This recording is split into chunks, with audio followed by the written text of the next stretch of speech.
Bapak bisa memberikan ya pencerahan lah sama istri saya tadi. Dia sangat berduka lah seperti itu. Tiba-tiba ada Bapak, kenapa bisa mampir? Hati saya itu membelokkan ke situ dulu. Dari saya disuruh seperti saya harus mampir gitu, dengan jamuan yang bagus. Kita di sini bersedih, orangnya di sana senang gitu.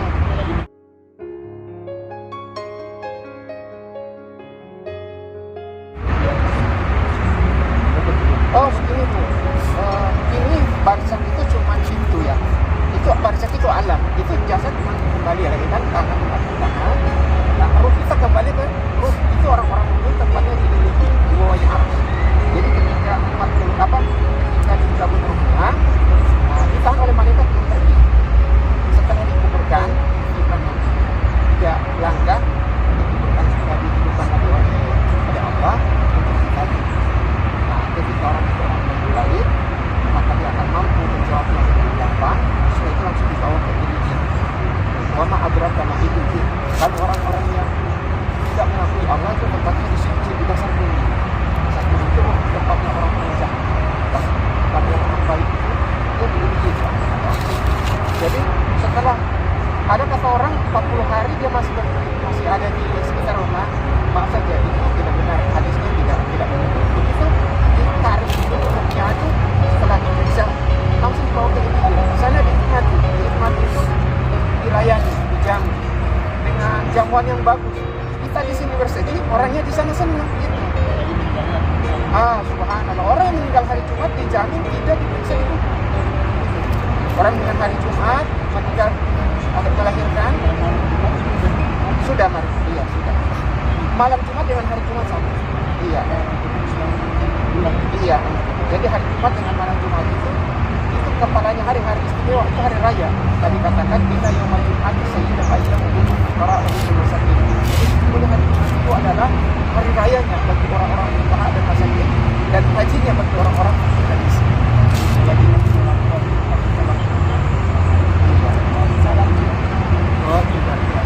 orang tidak gampang orang bilang hari-hari Jumat tapi saya sedih. Iya, sedihnya ibu ikhlas saja. Kita sekarang mau apa juga ya Pak ya, udah kayak saya, bagaimana sayang kita sama istri, dia sakit, mau air saya layani selama 10 bulan, sakit tempat itu saya layani 10 bulan.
Saya aja yang paham sedikit banyak agama Pak, saya cuma sempat nangis beberapa hari. Kasihan anak saya ini gimana Pak ini Pak, ya kita nggak di luar dugaan kalau sudah mau pergi begitu aja. Ya kita sadar lagi bahwa memang kematian itu rahmat Allah, hadiah Allah lagi supaya ya kematian itu adalah hadiah. Jadi masih sih orang dikasih hadiah terus dia sedih ya kan? Itu hadiah itu hadiah. Jadi Allah itu mau itu hadiah bagi orang-orang yang beriman. Karena dia Allah akan memindahkan ibarat orangnya dari kelas ekonomi ke derajat yang paling baik. Jadi di sana beliau tidak pernah harus bekerja, tidak pernah merasa sedih lagi. Kalau di dunia ini kasihan setiap detik sakit. Ya, tapi kalau setelah dicabut tidak ada sakit lagi, tidak ada susah lagi. Yang ada tinggal menerima transferan doa-doa dari keluarga yang hidup. Jadi mati langsung. Bapak kirim pagi hari langsung hari ini. Bilang Pak, saya mengirim doa. Iya. Saya Boleh. Iya. Saya mengirim doa supaya saya berpuasa. Iya. Saya Habis sholat kita harus bersih. ya cuma 5 waktu kita Pak. Sholat, ya Allah, sebaiknya baca surat Al-Fatihah, lalu satu kali sekali, 3 kali sekali, ya Allah, ya tanpa akan kepada ayah hamba. Ya Allah, hamba mohon padamu dengan berkah surat Al-Fatihah agar Allah memberikan Allah, memberikan berkah terbaik, Allah serah berjalan kurang Al-Fatihah, bayangkan wajah.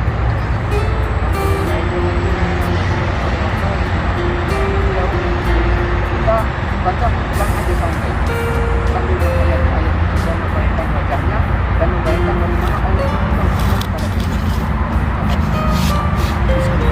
Jadi apa yang ada di depan kita, kita bayangkan rahmat Allah. Jadi jangan kita berprasangka bahwa ayah kita lagi disiksa di sana. Udah nggak di sini lagi, di sana banyak kawan-kawan beliau. Jadi ada orang-orang yang sudah juga pergi, itu sudah ketemu di sana. Entah itu kawan, entah itu keluarga, anak, itu sudah ketemu. Karena nanti di sana mereka saling berkomunikasi, bertanya-tanya. Fitanah yang asal ambil bujur ini. Jadi orang-orang yang telah meninggal itu tinggal di sana, itu saling bertanya. Mas, apa kau pesantren? Kamu kemana saja? Kamu mampu kemana? Dosa masuk, ada yang mampu ke neraka pesantren, ada yang itu saling berkomunikasi, bertanya. Terus tanya keluarganya. Terus apa kalian kan berkomunikasi Pak? Cuman saja kan nggak ada siasat aja, tapi roh itu normal di sebuah komunikasi ketemu. Jadi jangan kita harus kembalikan ke tanah lagi. Nah, roh itu hidup pun tidak jangan di sini ya Pak. tidak ada. Jadi iya, namanya manusia itu rohnya itu hidup, nggak pernah mati. Roh itu nggak pernah mati, yang mati itu biasa saja. Dulu kan di alam ruh, setelah itu alam ruh itu kita berkumpul. Setelah itu masuk ke alam rahim, kita sendiri-sendiri. Setelah itu kita hidup lagi alam dunia, kalau hidup lagi masuk alam batin sendiri. Setelah itu kita masuk lagi alam sana, kita berkumpul lagi. Jadi seperti itu. Nah, masanya seperti itu. Jadi ayah itu tidak usah itu sendiri. Saya juga awalnya begitu. Proses ayah itu ya orang tua itu orang baik. Merasa kasihan. Enggak di sini.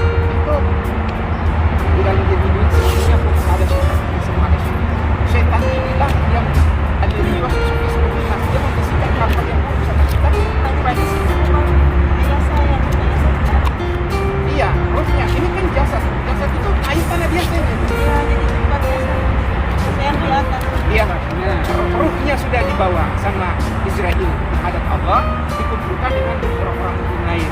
Dia berkumpul di sana, mereka bersenang-senang bersenang-senang menikmati rahmat Allah di sana.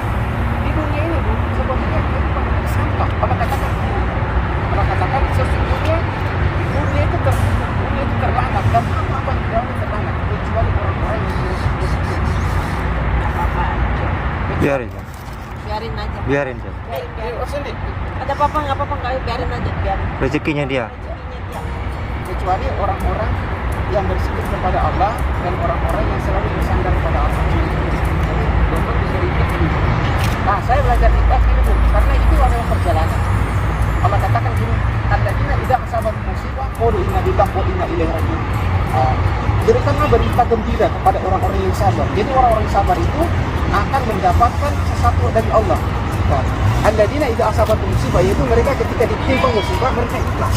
Gitu. Mereka ikhlasnya dengan mengucapkan innalillahi wa inna ilaihi raji'un. Sesungguhnya kita ini milik Allah dan hanya kepada Allah kita kembali. Dek, tolong dek. Nggak apa-apa aja Pak, biar rezeki Pak, biar kasih makan. Nanti biar Saya lagi kasih makan kan. Dia seneng ini. Ayah saya seneng korban setiap tahun. Oh sudah. Ayah sama mama. Luar biasa kali ini. Setiap tahun. Itu istri saya itu kan ini kemarin korbannya di sini di masjid ini. Oh, di sini? Saya bilang betul Pak. Saya cuma security saya Pak. Oh, Saya Pak, maksudku Bapak masjid ini juga nerima ya? iya nerima. Kemarin sebelum kan sakit itu Pak kita korban yuk, korban ya istilah kita korban di sini. Jadi 1 ekor kambing untuk 1 keluarga bisa Pak. Jadi setelah dia sakit, anak-anak ikhlasnya gimana? Nah, anak-anak ini saya kasih tahu sama mereka bahwa ibu itu yang kita lihat di situ itu ibu sudah tidak ada di situ. Tidak ada di situ. Itu pintu kayak orang masuk di lift. Masuk di lift itu kan kelihatan situ itu orangnya udah di atas naik. Gitu. Jadi kelihatan masuk, kita nungguin di situ padahal di situ udah nggak ada, udah naik ke atas. Tangga lift yang di ini kan. Ini adik ya? Iya. Jadi masuk itu kita perasaan kita kan ada di situ. Iya. Nah, nggak tahunya itu dia secara baik dia naik. Jadi dari mana kita tahu ya dari jam yang oleh kita? Kadang bahwa orang-orang itu Allah tempatkan itu tempat di bawah ars, di bawah ars, di bawah ars. Allah bersengaja di ars. Jadi mereka senantiasa mendapatkan kurang rahmat Allah. Di sana itu lebih senang, kehidupan di dunia susah. Kita mau ke sana, Yang kemarin sakit Pak. iya harus Sakit dia udah tua. mau hidup harus mau kerja harus mau, apalagi sudah tua begitu mau bergerak susah mau makan susah. 94 tahun oh subhanallah, orang yang sudah umur di atas 60 tahun Pak itu orang yang telah diberikan oleh Allah ini ma'rifat. Allah berikan ma'rifat itu adalah pertama doanya takut, kedekatannya dia dengan Allah itu dia sama Allah itu ma'rifat, berma'rifat. Jadi orang-orang yang insya Allah dikhususkan oleh orang-orang spesial, orang-orang sudah seperti itu. Jadi kita lihat di sini beliau udah nggak ada, udah berapa hari? Baru Jumat Pak, baru kemarin. Menyalah jasa itu Pak. Yang sendal saya taruh di sini Pak. Saya pergi sana, itu Bapak cuma lihat sendal saya tidak di sini. Jadi itu cuma tempat saya berpijak. Ruh ini dia hanya menduduki jasad saja. Menduduki jasad. Jasad ini kan dari Saripati Pak. Nah, Allah tempatkan ruh di situ. Setelah itu dia kembali lagi ke tanah itu. Asalnya kita melanjutkan perjalanan. Asal kita kan dalam ruh, nggak bawa jasad kita. Jasad ini kita mampir ke dunia saja, mampir jasad.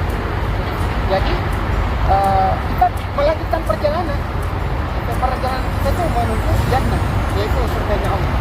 Baris yang berjalan tertarik ke sahih. Jalan di dunia ini hanya ada 2 tempat Pak. Jalan menuju surga dan jalan menuju ke neraka. Di mana kita berjalan? Kita harus berjalan kembali. Kami berdua orang-orang kembali. Jadi tidak perlu kita susah dulu. Andaikan kalau itu terjadi, ada orang yang bilang, sulit bayangkan ayah saya itu setan. Setan dia yang mengganggu keimanan kita, merusak tauhid kita, itu tidak ada. Iya, merusak tauhid. Jadi kalau Bapak kita ikhlas, pertama ikhlas saja. Ketika Bapak ikhlas, beliau akan senang di sana. Ketika kita bersedih, beliau akan sedih di sana. Siapa yang menceritakan supaya tidak ada sana? Senang ternyata itu yang membuat beliau sedih. Tidak ada orang yang mampu menyampaikan hal-hal yang baik beliau itu kepada keluarganya. Jadi sebetulnya orang-orang itu sangat senang luar biasa. Di saat ibarat kita dulu dari alam rahim, mau pindah ke alam dunia nggak mau nangis. Kita sudah betah di alam rahim. Setelah pindah ke alam dunia, kita dari alam rahim cici-cici. Tadinya kita suka di sana bertahan, padahal makan dari placenta doang.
tidak ada ketentuan.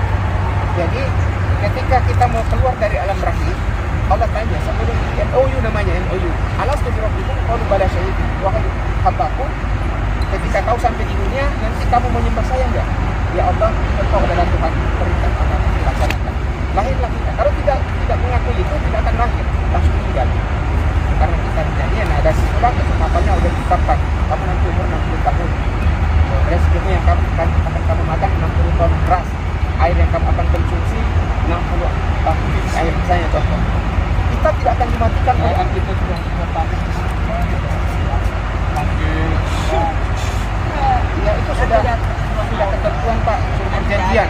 Ada surat perjanjian kita dengan Allah, kita mengalami itu. Nah, jadi gini Pak, sebetulnya kematian ajal itu adalah habisnya jatah rezeki. Bapak tidak akan meninggal sebelum Bapak menghabiskan butiran beras yang terakhir yang 60 ton yang sudah Allah tetapkan tadi. Kita tidak akan dimatikan oleh Allah sebelum kita menghabiskan air jatah 60 ton tadi, yang 60 kubik, tetesan terakhir kita minum terakhir selesai. Jadi kematian itu adalah habisnya jatah rezeki. Jadi ketika umur kita ditetapkan 60 tahun, itu beras yang kita mau makan pun sudah ditetapkan 60 ton misalnya. Air pun sudah ditetapkan misalnya 1000 ton. Kita tidak akan mati sebelum kita menghabiskan tetesan air yang terakhir yang 1000 ton tadi. Itu ketentuan. Ya, iya. Jadi setiap orang itu pasti akan menemui, tidak ada yang dunia ini kan fana Pak. Fana itu artinya tidak ada yang benar. Iya Pak, pasti kesana. Kullu nafsin dha'iqatul maut. Setiap yang bernyawa pasti akan merasakan maut. Wa innamakum wa fawqujurahu yaumal qiyamah. Kemudian setelah itu kita dikumpulkan di hari kiamat. Ya, kita dikumpulkan di hari kiamat untuk ditanya oleh Allah. Makanya kita senantiasa berbuat baik. Setan itu senantiasa menyingkirkan kita dari kebaikan supaya kita berada dalam. Iya. Setan ini Pak, dia menyerang kita dari 4 penjuru. Dari depan dia tanamkan kecintaan terhadap dunia. Dari belakang dia serang kita, dia lupakan tentang akhirat, bahwa akhirat itu pasti akan kita datangi. Dari kanan diserang kita supaya malas beribadah. Dari kiri kita diserang supaya cenderung berbuat maksiat. Jadi diserang dari 4 penjuru. Itu dalam surat Al-Baqarah. Karena kita ketika kita malas ibadah, berarti setan itu lagi serang saya dari kanan. Ketika kita mau buat maksiat, saya ini serang dari kiri. Ketika saya terlalu cinta dengan dunia, sibuk urus dunia sampai lupa perintah Allah, berarti saya diserang dari belakang. Jadi kita tahu kita diserang dari arah mana ini. Jadi ini kubur-kuburnya semua nih Pak. Ini gak ada lagi orang-orang di sini Pak. Ini semua jadi tanah semua. Ini harusnya udah angkat. Jadi kita udah takut masuk lewatin kuburan katanya. Ada setan, dia bukan setan yang ada. Setan itu di mana saja ada. Iya, kalau usah di kuburan ini. Iya, ini udah kosong semua. Udah kosong ini. Udah jadi tanah semua Pak. Iya. Arwah dunia itu udah diangkat oleh Allah. Diangkat oleh Allah. Kembali kepada Allah. Jadi termasuk ayat sudah diangkat oleh Allah. Kubur baru ataupun kubur lama, jika nanti orang pulang dari kubur, itu sudah diangkat. Diangkat oleh Allah. Kalau orang yang pulang dari kubur, insya Allah sudah hisabnya langsung ke bawah. Jadi nggak usah bersedih terlalu ini Bu. Kalau kita terlalu bersedih, pertama kita akan jatuh sakit. Itu kita akan saya sakit kepala nggak hilang itu karena nanti kita terlalu lama larut-larut dalam kesedihan, ibu nanti sedih pun. Saya pernah merasakan, saya 5 hari juga saya waktu istri saya meninggal terpukul banget saya kan Bu. Mana saya anak-anak sama tinggal di sini sama emaknya kan, saya di Pondok Kelapa saya tunggu sendiri di rumah lihat baju sama neneknya. Ini sama neneknya ini. Gitu. Jadi saya sendiri di rumah lihat bekas-bekas bajunya, dulu buka di kasurnya sendiri. Berbayang terus. Iya. Tapi saya pikir ya Allah, ini salah satu ujian. Dan tidak ada ujian itu kecuali kita pasti mampu menjalaninya, itu saja. Allah tahu bahwa ibu mampu untuk menjalani ujian ini, makanya kita serahkan sama Allah. Jangan berburuk sangka, jangan kita berburuk sangka sama Allah bahwa Allah ini kenapa cepat ambil orang itu. Justru karena Allah sayang, Allah ambil. Itu Allah itu bukan sayang, tapi Maha Penyayang. kita sayang banget, tapi ulama penyayang. Banyak terima kasih Pak. Iya, insya Allah. Saya memang terputus. Nggak usah sedih Bu. Memang sedih itu ada, itu fitrah manusia. Tapi ingat, syaitan itu senantiasa membawa kita ke dalam keburukan, keterpurukan, sehingga kita jatuh sakit dan kita hancur juga. Padahal orang yang kita tangis itu di sana sudah senang, sudah berada di tempat sana, nggak ada di sini lagi, nggak ada lagi, nggak ada. Cuman ketika ada yang datang di kubur, itu malaikat bawa doa. Ini dari anakmu, ini dari temanmu, kasih.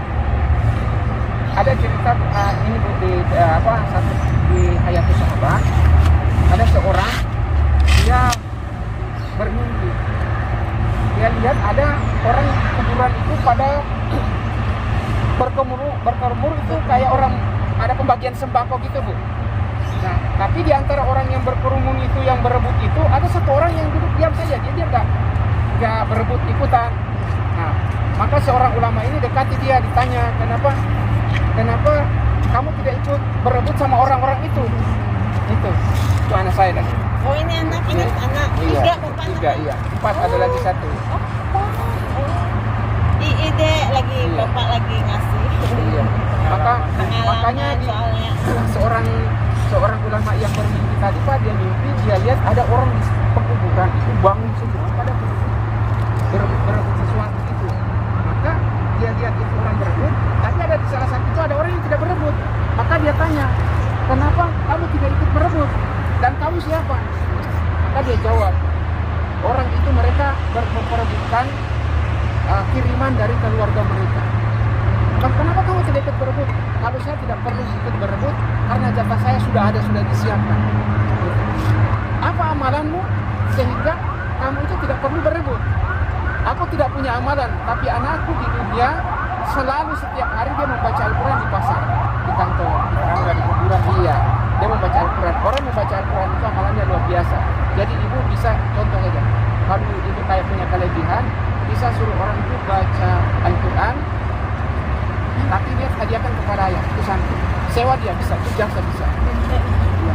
Kalau kamu baca Al-Quran, bacakan Al-Quran, satu juz, 2 juz, terserah. Yang penting niatkan hadiahnya itu kasih ke orang tua, sampai kalau hadiah Al-Quran. Jadi 1 huruf Allah ganjar dengan 10 kebaikan. 1 huruf Allah ganjar 10 kebaikan. Tapi anak kebaikan kita sendiri, anak yang baca itu jauh lebih baik. Tidak perlu Yasin doang ya Pak? Ya, tidak. Al-Quran sama Pak, mau Al-Baqarah, mau surat Yasin, semua sama, derajatnya sama di sisi Allah. Tetap 1 huruf diganjar dengan 10 kebaikan, dan otomatis sebetulnya langsung masuk ke orang tua. Jadi sebetulnya walaupun kita tidak bilang gini, ya Allah saya hadiahkan kepada orang tua, tidak perlu itu sampai juga. Kenapa? Karena memang bukan Pak, karena memang amalan anak itu otomatis masuk ke orang tua. Apabila anak ada meninggal dunia, maka terputus semua amal kecuali 3. Pertama amal jariah, sedekah jariah. Yang kedua adalah ilmu yang berguna, dan yang ketiga adalah anak soleh soleha. Semua amalan-amalan anak-anak soleh soleha ini otomatis langsung masuk ke situ. Orang tuanya langsung masuk ke dia tanpa kita niatkan itu. Tapi kalau kita mau niatkan juga tidak apa-apa, tidak apa-apa. Ibarat orang sholat, dia mau sholat maghrib ini, langsung Allah Akbar, tidak pakai usholi bisa. Lalu dia mau pakai usholi juga tidak apa-apa. Gitu. Karena kenapa dia tidak pakai usholi langsung Allah Akbar? Karena dia mau ke masjid, dia tujuan mau sholat maghrib, dan sholat maghrib itu 3 rakaat di mana-mana. Jadi cuman Imam Syafi'i aja yang iya, jadi niatnya kan. Kalau yang kita langsung kan enggak. Dia mau ucap usholi boleh, tidak pakai usholi juga boleh, sah dia. Nah, cuman dia mau pakai usholi untuk menguatkan keyakinan dia saja, tidak apa-apa, boleh. Usholi fardhu maghribi, atau dia langsung kata Allahu Akbar, langsung baca Al-Fatihah, bisa, tidak apa-apa. Karena yang namanya niat itu adalah kerjanya hati, bukan lisan. Ya, niat itu kerjanya hati, bukan kerjanya lisan. Niat itu dalam hati. Tapi kalau lisan mengucapkan tidak apa-apa, untuk menguatkan hati itu. Gitu. Kenapa kok niatkan pekerjaan hati? Lalu kenapa lisan mau mengucap? Lisan saya mengucap untuk menguatkan hati saya. Nah, seperti itu. Jadi, insya Allah Ibu mulai sekarang ini saja kita untuk membenahi diri kita saja. kematian itu akan menimpa siapa saja, pasti akan datang. Jadi yang namanya hidup adalah menunggu giliran, Pak. Cuman perkaranya sudah cukup beramal kita kembali lagi. Makanya Allah katakan wal tanzur nafsu ma qaddamat ligadi wattaqullah. Hendaklah setiap diri mempersiapkan amal yang banyak untuk kehidupan yang panjang di hari esok, yaitu akhirat. Terima kasih saya udah mulai tenang. Iya. Ibu, kalau ibu sayang bapak, ibu perbaiki sholat. Mustahil bohong orang yang cinta orang tuanya terus dia sholat. Iya. Orang yang kalau cinta orang tuanya itu dia sholat dengan baik. Kalau dia nggak sholat, dia nggak cinta. Kenapa? Karena dia tidak sholat membuat orang tuanya akan disiksa. Jadi ibu telepon Oh, ada orang mau ikut pengen karangan bunga itu bingung. Ada yang pengen bukan nggak mau semua. Tunggu ibu. Ya turun oh dari. iya. Makasih banyak, Iya, Terima kasih ya Pak. Iya, Pak. Apa namanya? Ini adik ini ya, jajan. Ya Allah, nggak usah, Bu. Gak apa-apa. Bisa dia, Neng. Ini deh. Jadi kenapa bapak bisa memberikan ya pencerahan lah sama istri saya tadi itu? Dia sangat berduka lah seperti itu. Tiba-tiba ada bapak, kenapa bisa mampir? Hati saya Iya. itu membelokkan ke situ dulu. Oh, Dari saya disuruh seperti saya harus mampir oh, gitu, Pak. ya. Gitu. Oke. Dengan bapak siapa? Abdul Haris. Oke, Abdul Haris. Haris. Makasih, Pak Haris. Insya Allah mudah-mudahan Allah merahmati kita semua. Insya Allah. Amin. Ya. Kasih.